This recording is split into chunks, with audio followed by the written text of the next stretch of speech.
तो आदाब, नमस्कार, गुड इवनिंग, सत श्री अकाल। एक बार फिर आप तमाम लोगों का स्वागत है क्राइम तक की कहानी के इस एपिसोड में। उम्मीद है पूरी फैमिली अच्छी होगी। आज नए वीक की शुरुआत है। आवाज़ भी अब ठीक ठाक हो गई है। कोल्ड काफ़ी लास्ट वीक तक बड़ा परेशान था, लेकिन अब ठीक है। थैंक यू आप तमाम लोगों का जो बार बार पूछ भी रहे थे। आज 22 नवंबर है, 22 नवंबर, और बड़ा ख़ास दिन है हमारे लिए, हमारी टीम के लिए, पूरी क्राइम टीम के लिए।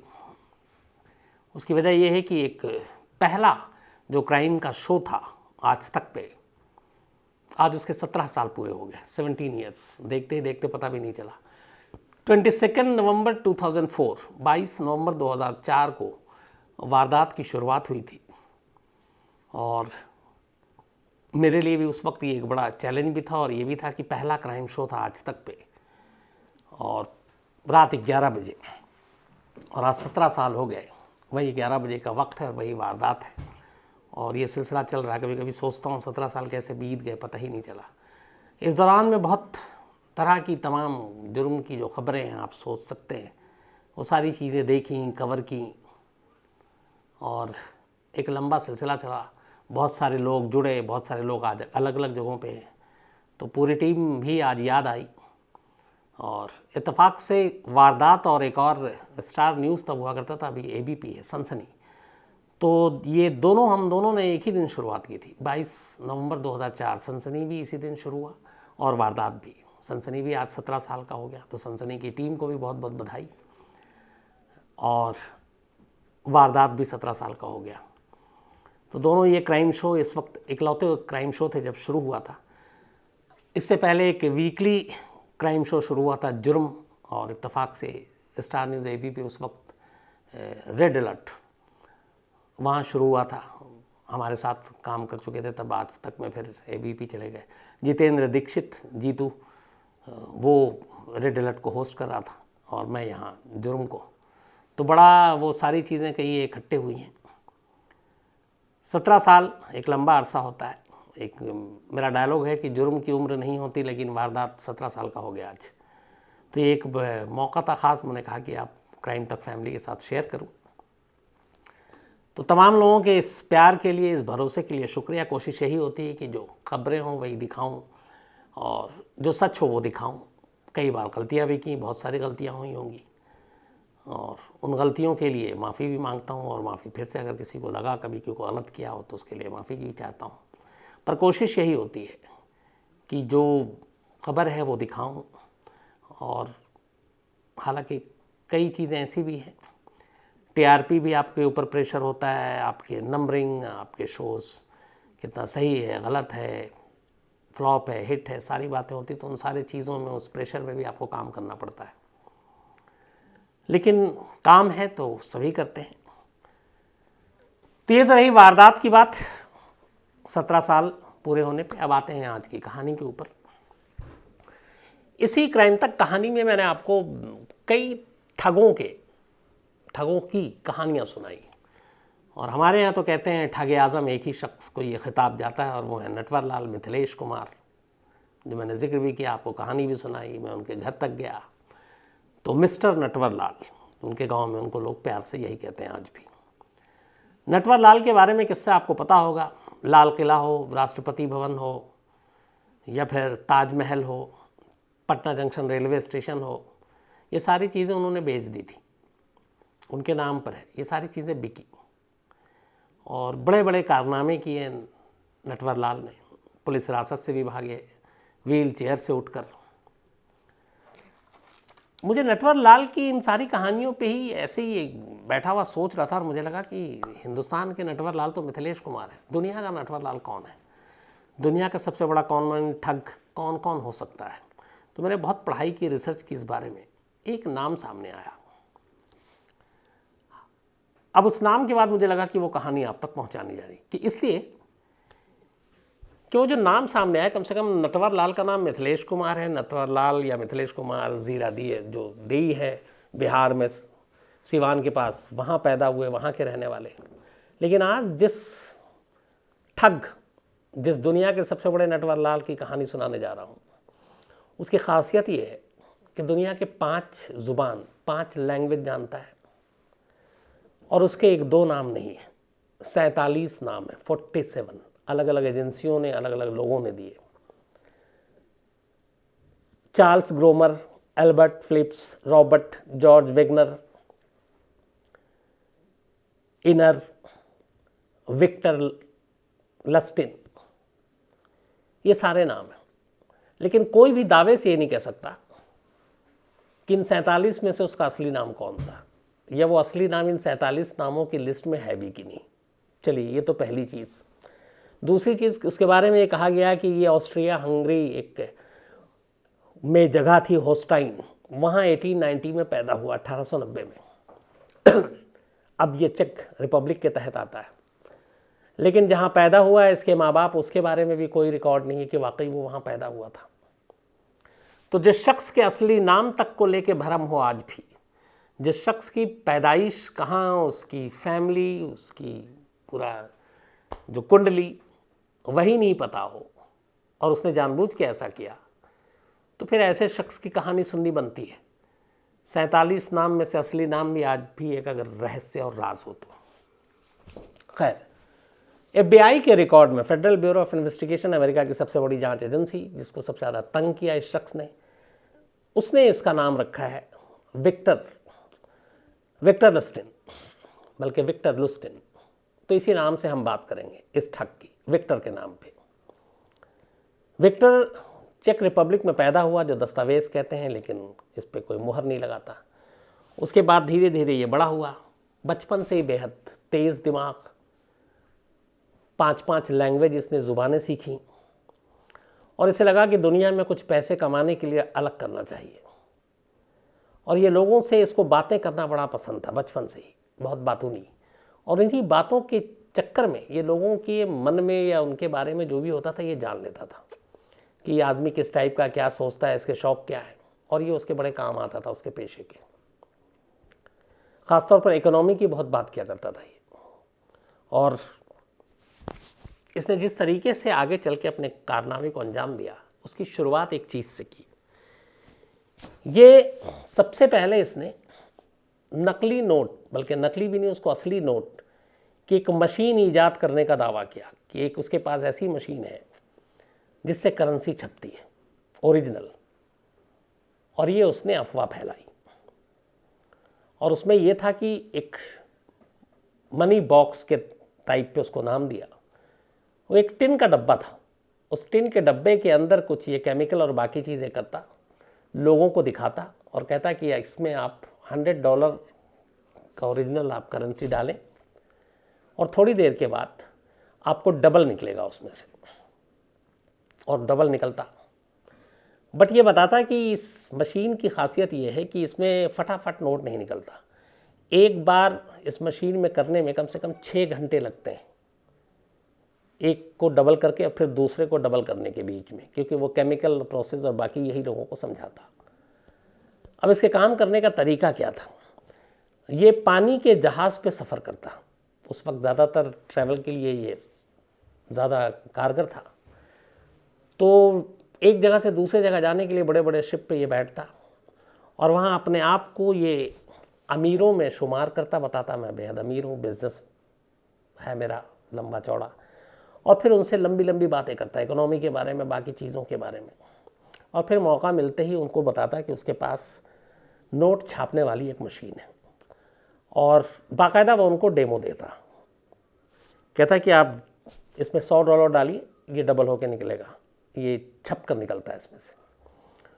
और सच में थोड़ी देर के बाद $100 का नोट बाहर निकल आता। अब वो इसे दिखाता, लेकिन बताता कि इसका एक टाइम फ्रेम है, फटाफट ये नहीं कि आप हर मिनट में निकाल रहे हैं, छाप रहे हैं। अब इसके काम करने का तरीका ये था कि उस बॉक्स में ये पहले से कई डॉलर रख देता ओरिजिनल, और उसके बाद सामने वाले से कहता है कि आप पेपर दीजिए या देखिए, और ये उसी डॉलर के साइज़ का पेपर ब्लैंक वो उनके सामने डालता, और फिर थोड़ी देर के बाद 1-2 घंटा वेट कराता, और फिर ओरिजिनल डॉलर जो है वो निकाल के उनके सामने रख देता, जो पहले से ही उस बॉक्स के अंदर वो छुपा के रखता था। लोगों की आंखों के सामने होता, आंखों के सामने नोट डबल होता, किसी को कोई शक करने की गुंजाइश नहीं थी। और इसके बाद जब उसे पता हो जाता, वो पूरा कैलकुलेट करके चलता था कि अब ये जो उसका डेस्टिनेशन है जो कि समंदर में पानी के जहाज़ पे जब पहले सफ़र होता था तो हफ्ता हफ्ता 10-10 15-15 दिन आप लगातार ट्रैवल कर रहे होते थे। तो अब इसे पता था कि अब किनारा आने वाला है, उतरने वाले हैं, तो उससे पहले ये अपना खेल शुरू करता। वो कहता है कि ये मामूली सा टिन का डब्बा है, मशीन छापने है, मेरे पास और भी है, तो जिसको भी ख़रीदना है बोली लगा लो। इस दौरान में सब बात करते थे। अब लोग बोली लगाते, लेकिन वो जब तक उतरने वाला नहीं होता कभी ये नोट छापने की मशीन बेचता नहीं, क्योंकि उसे पता था जहाज़ में उसका भेद खुल सकता है। तो अब जहाज़ किनारे पे लगने वाला और बोली शुरू हो गई, और उसके बाद इसने नोट छापने वाली मशीन के डब्बे को $10,000 से लेकर $30,000 तक बेच दिया। अब 10,000 से लेकर $30,000 करीब 2 करोड़ उस वक्त, जो भी कैलकुलेट कर लें, अभी तो 75 रुपये पर डॉलर है। तो इसने ऐसे एक मतलब बेकार सा टिन का डब्बा जिसकी कीमत शायद $1 भी नहीं होगी, उनको इसने इतने महंगे दाम पर बेचा क्योंकि इसमें नोट डबल होता है, और इसी तरीके से ये लोगों को बेवकूफ़ बनाता। थोड़ा वक्त बीता, एक बार ऐसे ही ट्रैवल करते करते ये पेरिस पहुंचा, फ्रांस की राजधानी। पेरिस में ये एक मामूली से जगह पर ठहरा हुआ था। 1925 की बात है ये। यूरोप के टूर से होते होते ये पेरिस पहुंचा था। एक दिन अपने एक बहुत ही घटिया से जिस होटल में ये ठहरा था वहाँ बैठा हुआ था, और अचानक उसके हाथ में एक न्यूज़पेपर लगा। न्यूज़पेपर पढ़ने लगा लोकल के बारे में जानकारी हासिल करने के लिए। उस न्यूज़पेपर में एक स्टोरी पढ़ी उसने। स्टोरी ये थी कि एफिल टावर जो है वो जंग लगने लगा है। एफिल टावर जो है वो गया आया कि सही इसकी इंजीनियरिंग नहीं हुई, ये गिर सकता है, और उसके रखरखाव और मेंटेनेंस पे काफ़ी खर्च हो रहा है। तो उसमें पूरा डेटा भी दिया था उस रिपोर्ट में, उस न्यूज़पेपर में, और उसकी मरम्मत पे, मेंटेनेंस पे काफ़ी खर्चा हो रहा था, और ये लोगों के टैक्स का पैसा था। लोग बहुत जागरूक थे। उन्होंने कहा कि हमारे पैसे एक बेकार सी इस चीज़ पे, एक लोहे के सामान पे क्यों वेस्ट हो। तो उसमें एक सर्वे भी कराया था उस रिपोर्ट में, और उस सर्वे में ज़्यादातर लोग पेरिस के ये चाहते थे कि एफिल टावर को गिरा दिया जाए और इसको यहाँ से हटा दिया जाए, क्योंकि ये बहुत खर्चीला है। जब उसने ये रिपोर्ट पढ़ी, अखबार में खबर पढ़ी, उसी वक्त विक्टर के दिमाग में एक आइडिया आया, और यहीं से वो मतलब एक ठगे आज़म टाइप से आप कहें उसको खिताब मिला। उसने एफिल टावर बेचने का एक प्लान बनाया, और इस प्लान के लिए उसने सबसे पहले अपना होटल चेंज किया, और वहाँ के जो सबसे महंगा होटल था पेरिस का उस वक्त का, उस होटल में उसने कमरा बुक कराया। कमरा बुक कराने के बाद इसने महंगी गाड़ी ली, और फिर ये पता करने की कोशिश की कि पेरिस में सबसे बड़े और अमीर जो कबाड़ की चीज़ें खरीदते हैं वो कौन लोग हैं। इसके बाद इसने अपना लोकल कॉन्टेक्स्ट के ज़रिए ये पता करना शुरू किया कि इस तरह के कबाड़, लोहे और ये सारी चीज़ें कौन कौन लोग ख़रीदते हैं।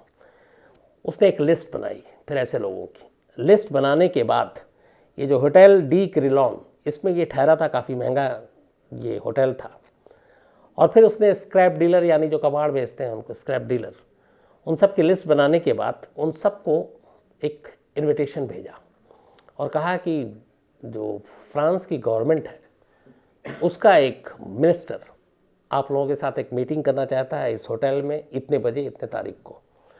अब स्क्रैप डीलर जितने हैं वो भी खुश कि सरकार की तरफ से इनविटेशन है।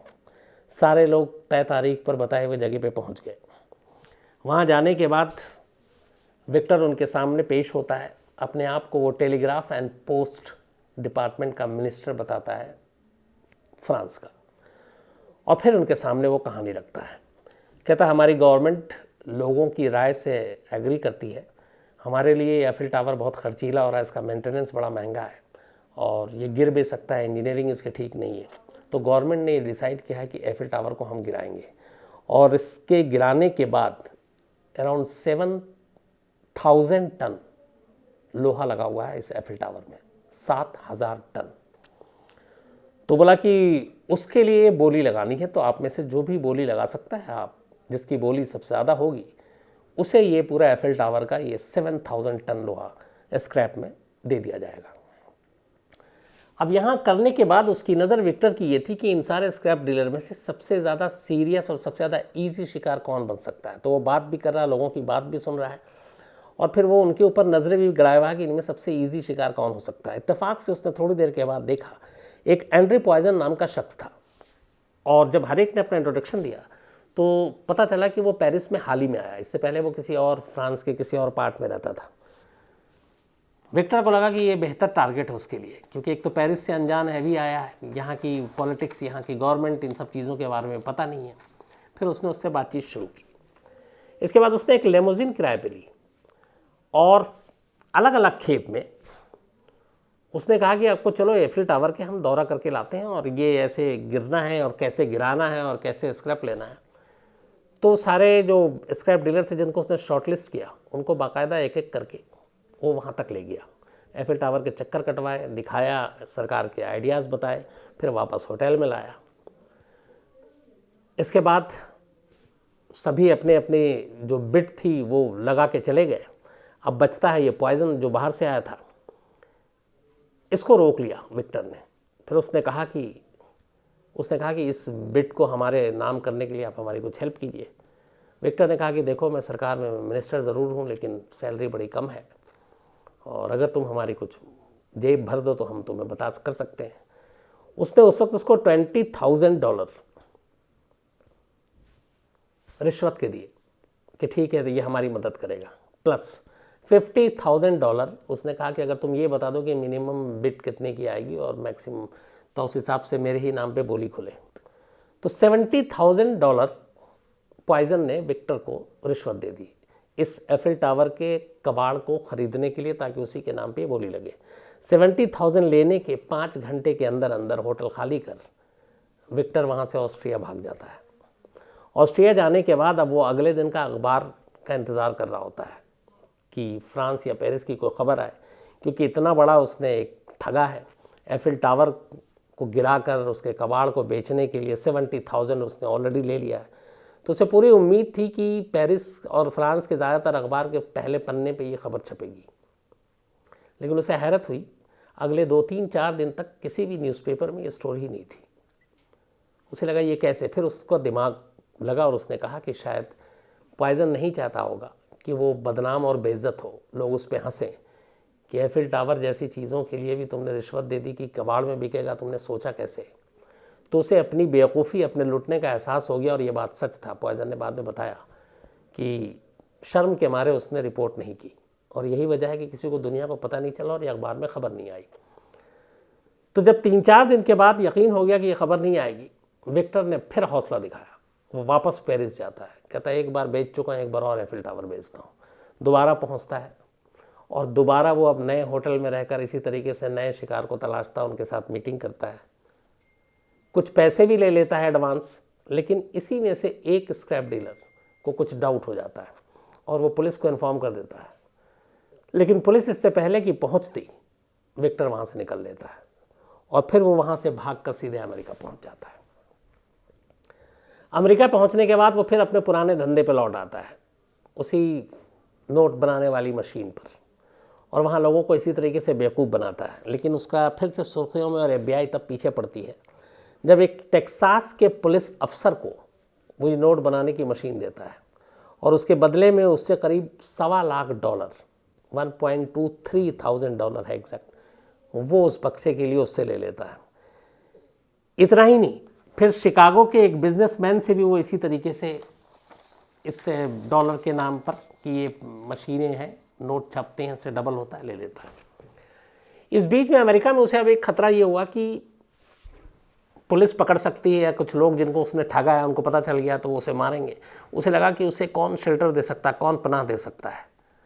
फिर उसे पता चला कि उस वक्त शिकागो का सबसे बड़ा एक गैंगस्टर था, उसका नाम था अल कपोने। उसके नाम का दबदबा था, तूती बोलती थी। उसने ये भी पता किया कि अल कपोने का अगर कोई बता दे कि मैं उसका दोस्त हूँ, तो फिर उसके ऊपर कोई हाथ नहीं रखता था, कोई मतलब उसकी तरफ देखता भी नहीं था। विक्टर एक रोज़ अल कपोने के पास पहुँचता है, उससे कहता है कि मुझे $50,000 लोन चाहिए, मैंने एक फाइनेंस स्कैम के ज़रिए इसको डबल कर दूंगा 2 महीने के अंदर, और मैं आपके पैसे भी लौटा दूंगा और उसमें जो प्रॉफिट होगा वो भी आपको देंगे। अब अल कपोने को कोई ठगने की हिम्मत तो कम से कम उस वक्त शिकागो में कर नहीं सकता था। सबसे बड़ा गैंगस्टर, सबसे बड़ा डॉन, और उसके पास कोई जाकर लोन मांगे और कहे 2 महीने में लौटा देंगे और साथ में आपको मुनाफा भी देंगे। अल कपोने ने 50,000 विक्टर को दे दिया। विक्टर वो $50,000 अपने घर लेकर आता है और घर में एक जगह पे उस पैसे को एक बॉक्स में रख देता है। 2 महीने तक उस पैसे की तरफ वो देखता नहीं है, पड़ा रहता है। ठीक 2 महीने बाद जब उसने वादा किया था वो पैसे निकालता है, अल कपोने के पास जाता है, कहता है ये आपके $50,000, मैंने 2 महीने का वादा किया था। हालांकि मेरा जो इस बिज़नेस के लिए मैंने कहा था कि एक फाइनेंस स्कैम करेंगे और उसमें से होगा, तो बोला वो डूब गया मेरा, तो उसमें मुनाफा नहीं हो पाया, और लेकिन किसी तरीके से जोड़ के और आपसे वादा चुके किया था, आपके पैसे मैं वापस लेकर आया, ये 50,000 आप वापस रख लीजिए। अल कपोने उसकी इस ईमानदारी से बहुत खुश हुआ। उसने उसको 5,000 वापस किए इनाम में कि तुम ईमानदार आदमी हो। इसके बाद उसने कहा कि तुम मेरे दोस्त हो, आज के बाद तुम्हें कोई भी मदद हो तो बताना। और यही सिर्फ वो चाहता था कि एक गैंगस्टर का उसके सर पे हाथ हो, ताकि कोई पुलिस वाला, कोई और आदमी उसको कुछ धमकाए नहीं। और ये दोस्ती उसने अपने दिमाग से, तिकड़मी दिमाग से कमाया। 50,000 लिए, कोई खर्च नहीं किया, 2 महीने घर में रखा रहा, 2 महीने बाद ले जाके लौटा दिया। 5,000 इनाम भी लिया और भरोसा भी जीता। उसके बाद कई ऐसे इंसिडेंट हुए जब उसको किसी ने पीछा किया, मारने की कोशिश की, वो अल कपोने के पास पहुंच जाता। अल कपोने फिर उसका शेल्टर बन जाता, ढाल बन जाता।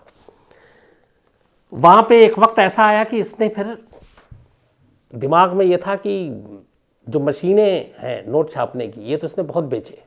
अब उसे लगा कि सच में नकली नोट का धंधा करना चाहिए।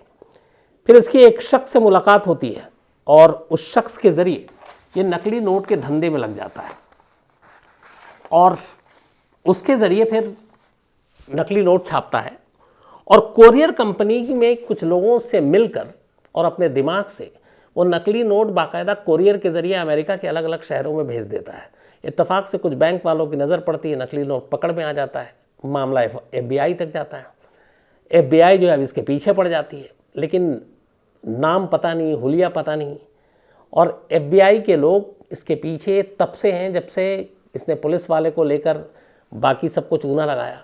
करीब 10-15 साल हो गए, लेकिन FBI इसका कोई पता नहीं कर पाई थी, पेरिस से लौटने के बाद से लेकर तब तक। 1930 में इसने विक्टर टॉम शॉ नाम के एक केमिस्ट के साथ दोस्ती की थी और फिर इन दोनों ने ही मिलके जो असली बिल होते हैं, जैसे डॉलर करेंसी होती है, कुछ बिल होते हैं वो भी करेंसी के इक्वल होते हैं, उनके नकल छापने शुरू किए और उनको जगह जगह बांटने शुरू किए। कहते हैं एक वक्त में अमेरिका के बहुत सारे बैंक में असली से ज़्यादा नकली नोटों की भरमार हो गई थी, सिर्फ विक्टर की वजह से, जो इसने भेजना शुरू किया। लेकिन फिर एक रोज़ टॉम शॉ पकड़ा गया और टॉम शॉ ने सारी सच्चाई बता दी पुलिस को, FBI को। अब FBI इसके पीछे पड़ी, लेकिन अपने पार्टनर की गिरफ्तारी के बाद भी ये चकमा दे के भागता रहा। हुलिया बदल लेता, मूछें बढ़ा लेता, कभी दाढ़ी रख लेता, कभी गंजा हो जाता, कपड़ों का स्टाइल बदल देता। FBI ने पूरी कोशिश कर ली लेकिन पकड़ा नहीं और इसको पकड़ नहीं पाई। एक इसकी गर्लफ्रेंड बनी अमेरिका में और बिली नाम था उसका। इसने पूरी दुनिया में हर एक को चूना लगाया, हर एक को धोखा दिया। आखिर में इसकी गर्लफ्रेंड ने इसे धोखा दिया। इसकी गर्लफ्रेंड को डाउट था कि इसका चक्कर किसी और, एक और उसकी दोस्त हुआ करती थी, उसकी वाइफ के साथ है। और किसी ने कान भरे, बिली को गुस्सा आया और बिली ने एक दिन सीधे, उसे मालूम था कि FBI और सारे लोगों में ये वांटेड है, उसने FBI के एक अफसर को फ़ोन कर दिया और एग्जैक्ट लोकेशन बता दिया कि आप जिसे ढूंढ रहे हो इतने सालों से, वो विक्टर कहाँ है। FBI की टीम उस बताए हुए जगह पे पहुंचती है और वहीं विक्टर मिलता और उसे अरेस्ट कर लेती है। और पहली बार FBI विक्टर का हुलिया और सारी चीज़ें देखती है। पकड़ने के बाद उसको FBI हेडक्वार्टर लाया जाता है। FBI हेडक्वार्टर में उसको रखा जाता है। अगले दिन उसकी पेशी थी कोर्ट में। 3rd फ्लोर पे FBI की जो बिल्डिंग थी उसकी 3री मंजिल पे विक्टर को रखा गया। सुबह नेक्स्ट डे करीब 9 से 10 का वक्त था। लोगों ने देखा कि FBI की बिल्डिंग में, आपने बहुत सारी जो ऊंची ऊंची इमारतें देखी हैं, उसमें अगर ग्लास होता है जैसे हमारे बिल्डिंग में भी है, तो इसकी सफाई होती है। कुछ लोग क्रेन से और उस पर चढ़कर गिलास को साफ़ करते हैं, शीशों को जो खिड़कियों के होते हैं या फिर पूरी बिल्डिंग के ही शीशे होते हैं। तो उन्होंने देखा कि हाउसकीपिंग या वो जो सफाई करने वाले का जो वर्दी होता है उसी में एक शख्स खिड़की साफ कर रहा है।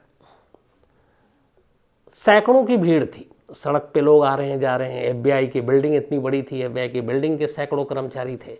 वो नीचे से ऊपर देख रहे हैं, एक बंदा सफाई कर रहा है और वो सब कुछ अपने अपने काम में लगे हुए हैं। वो धीरे धीरे सफाई करता है, थर्ड फ्लोर से सेकंड पे आता है, सेकंड से ग्राउंड पे आता है, फर्स्ट से ग्राउंड पे, उसके बाद सफाई का सामान उठाता है और एफबीआई के मेन गेट से बाहर निकल जाता है। ये विक्टर था। जिस दिन उसको कोर्ट में पेश होना था, गिरफ्तारी के 24 घंटे के अंदर अंदर इसने एफबीआई के ही बिल्डिंग में जो पता किया कि यहाँ पे कैसे कैसे क्या होता है, और उतनी ही देर में उसने कुछ लोगों को रिझाया। एक जो सफाई कर्मचारी था उसको अपने साथ मिलाया, वो वर्दी ली जिससे लोग ग्लास क्लीन करते हैं, वो ड्रेस पहनी, वो सामान लिया, वो पोछा लिया, वो सारी चीज़ें एकदम एक्यूरेट। और सेम वो करता हुआ एफबीआई के लोगों की नज़रों के सामने, उनके सामने से वो थर्ड से नीचे तक आया और निकल गया और किसी ने उसको रोका तक नहीं। बाद में जब पता चला तो एफबीआई के हाथ पैर फूल गए। लेकिन फिर 27 दिन के बाद आखिरकार उसको पकड़ लिया गया। 27 दिन के बाद एफबीआई पीछे लगी हुई थी, फिर वो दोबारा गिरफ्तार हो गया। दोबारा गिरफ्तारी के बाद उसे कोर्ट में पेश किया गया और कोर्ट में उसे 20 साल की सज़ा हुई उसकी तमाम फॉर्जरी के लिए। 20 ईयर की सज़ा थी। लेकिन 1947 में विक्टर की बीमारी की वजह से जेल के अंदर ही मौत हो गई। वो अपनी सज़ा पूरी नहीं कर पाया था। एफबीआई की जो पूरी अपनी एक केस डायरी है, पूरा केस का वो है, उसमें इसके बारे में पूरी डिटेल में सब कुछ लिखा हुआ है। लेकिन एफबीआई खुद ही एक जगह लिखती है कि हम दावे से नहीं कह सकते कि इसका नाम विक्टर ही था, दावे से ये नहीं कह सकते कि ये वाकई चेक रिपब्लिक में ही पैदा हुआ था, बल्कि दावे से ये भी नहीं कह सकते कि इसने अपने जीते जी कितने लोगों को ठगा, कितने लोगों को चूना लगाया, क्या क्या बेचा, कितना बेचा, मशीन नोट छापने वाली कितनी बनाई, और एफिल टावर जैसी और कितनी चीज़ें इसने बेची। इस बारे में कोई रिकॉर्ड नहीं है। ये इतना शातिर था और वन मैन आर्मी, कभी किसी को साथ लेकर इसने काम ही नहीं किया। तो ये थी कहानी उस ठग की जिसने सीधे एफिल टावर को ही जो है वो कबाड़ के हाथों बेचने की दो बार, दूसरी बल्कि पैसे भी ले लिए थे इसने। तो आज कहानी में इतना ही। लेकिन चलते चलते एक बार आपसे फिर कहूँगा कि crimetech.in क्राइम की कहानियाँ सुनने के साथ साथ अगर पढ़ना भी है, पढ़ के देखना भी है, आपको समझना भी है, तो ज़रूर crimetech.in पे जाएं, क्लिक करें, पढ़ें, अपने सुझाव दें और जो अच्छी चीज़ें हैं वो अच्छी चीज़ें बताएं। जहाँ पे सलाह मशवरा है कि आपको देना चाहते हैं वो ज़रूर दें, जहाँ कमियाँ हैं वो भी बताइए। तो आज कहानी में इतना ही। अब आपसे मुलाकात होगी कल रात 9 बजे किसी नई कहानी के साथ। तब तक अपना ख्याल रखिएगा। Thank you very much.